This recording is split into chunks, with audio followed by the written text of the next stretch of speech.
ዶክተር ኃይለ ብር እባላለሁ። ያው የዩኒቨርሲቲ ትምህርቴ ላይ እምብዛም ነበርኩ። በምንም ብለን አልፈን እንግዲህ ዶክተር ሆነናል።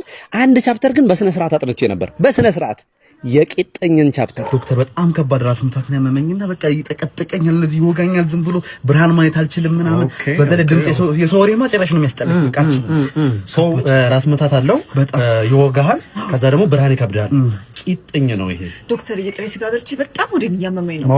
ኦኬ ጥሬ ስጋ ኦልሬዲ መንስኤውን ካወቅሽማ በሽታውንም ለመለየት አይከብድም እኮ። ቂጥኝ ነው ይሄ። ምሳ የለ ብላ እስቲ ወጥቻ ዶክተር ይወጣ እንዳንተ ሰው ወጣ ምሳ አይ ቂጥኝ ነው የሚሆነው። ያንቺ እንዴ ሳት መረመረ እንዴ ሰው ያስታውቃላ። ያንቺ ቂጥኝ ነው። ዝም ብለሽ የቂጥኝ ባያቸው ፋርማሲ ይሰጡሻል።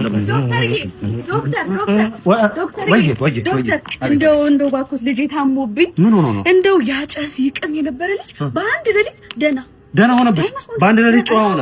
በአንድ ሌሊት የጸባይ መቀያየር የቂጥኝ ምልክት ነው። ቂጥኝ እንግዲህ በተለያየ መንገድ ነው የሚመጣው። በተለያየ መንገድ ዝም ብለሽ የቂጥኝ መድኃኒት ስጡን ባያቸው ይሰጡሻል። ቂጥኝ ነው። አትጨራረቂ። ብዙ ሰው አዎ ቂጥኝ ነው በቃ ሂጂሽ፣ ችግር የለም ልጁ ደህና ይሆናል።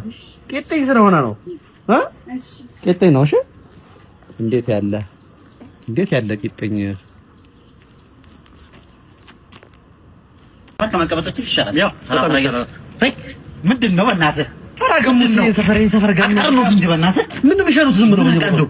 ኧረ በስመ አብ። አንዴ ቢዝነስ አይዲያ መጣልኝ። ምንድን ለምን ዘናረክ? እኔ ከቤት ባል ይዤ እመጣለሁ፣ አንተ ገንዘብ ያሽቶናል፣ እኔ ባሉን ይዛለሁ። ከዛ ያሽናል ይሄን ገንዘብ ማሸናት። አዎ በዚህ ውሃ እየሸጥን በዚህ ማሸናት ይወጥሯል፣ ይሸናል ሰው ያራዳል።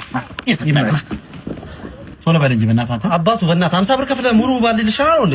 በቃ በእናትህ ኧረ ሂድ በእናትህ። ዛሬ ተሸክሯል። ኧረ እንደ ሞላ ቆራሳ በቃ አይ ወራሽ ቶሎ ና ደግሞ